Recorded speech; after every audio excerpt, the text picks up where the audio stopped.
Welcome back. As we continue learning CSS fundamentals, we are now going to learn about an important concept called conflicting selectors.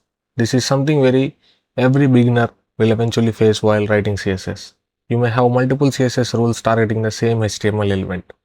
So the question is, what happens when multiple CSS rules apply to the same element? So let's understand this with a simple example. Suppose we have a paragraph like this, and in this paragraph we have an ID class called author text and a class selector called and a class called author.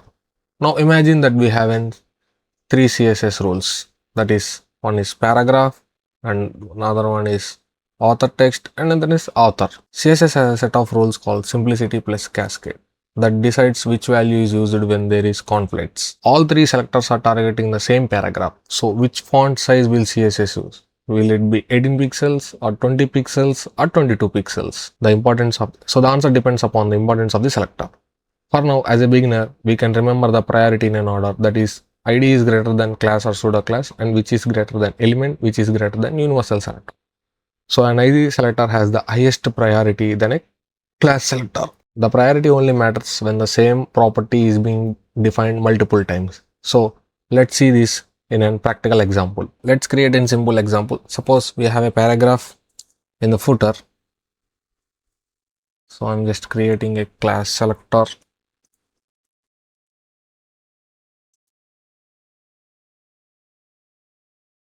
We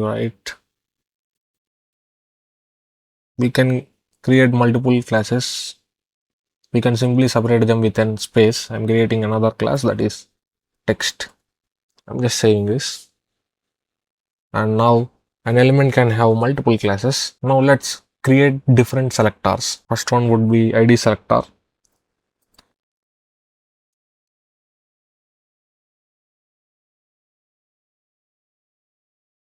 And giving the color as red. And the next one would be a class selector.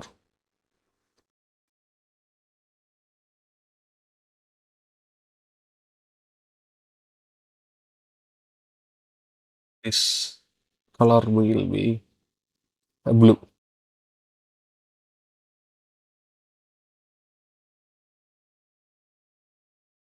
Creating another class for the text and giving the color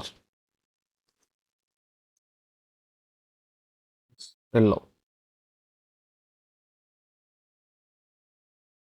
And for the element selector, that is footer, for the paragraph I'm giving the color green. So if I save this, as you can see, we get the red color because copyright is an ID selector and ID has the highest priority than the class or an element selector.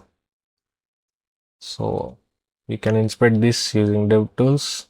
If we inspect this paragraph, some rules are applied normally, other have striked out. The strike through means that the declaration is being overridden by another rule with higher priority. So now we have, if we remove the ID, that is like this, as you can see, it becomes yellow. As these both are class selectors, both have the same priority, but the CSS will take the last one. So if I take this yellow one also, you can see the text color changes to blue. Finally, if we remove the class selectors too, the element selector is only left, so it becomes the green one. And there is one important thing that we need to know.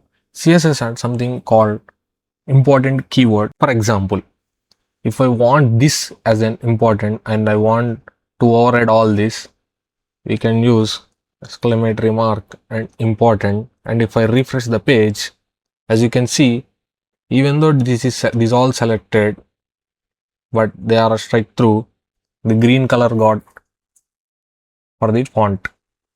This gives that the declaration extremely high priority.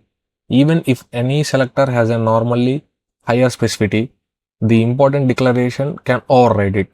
However, you should avoid using important in the normal CSS development.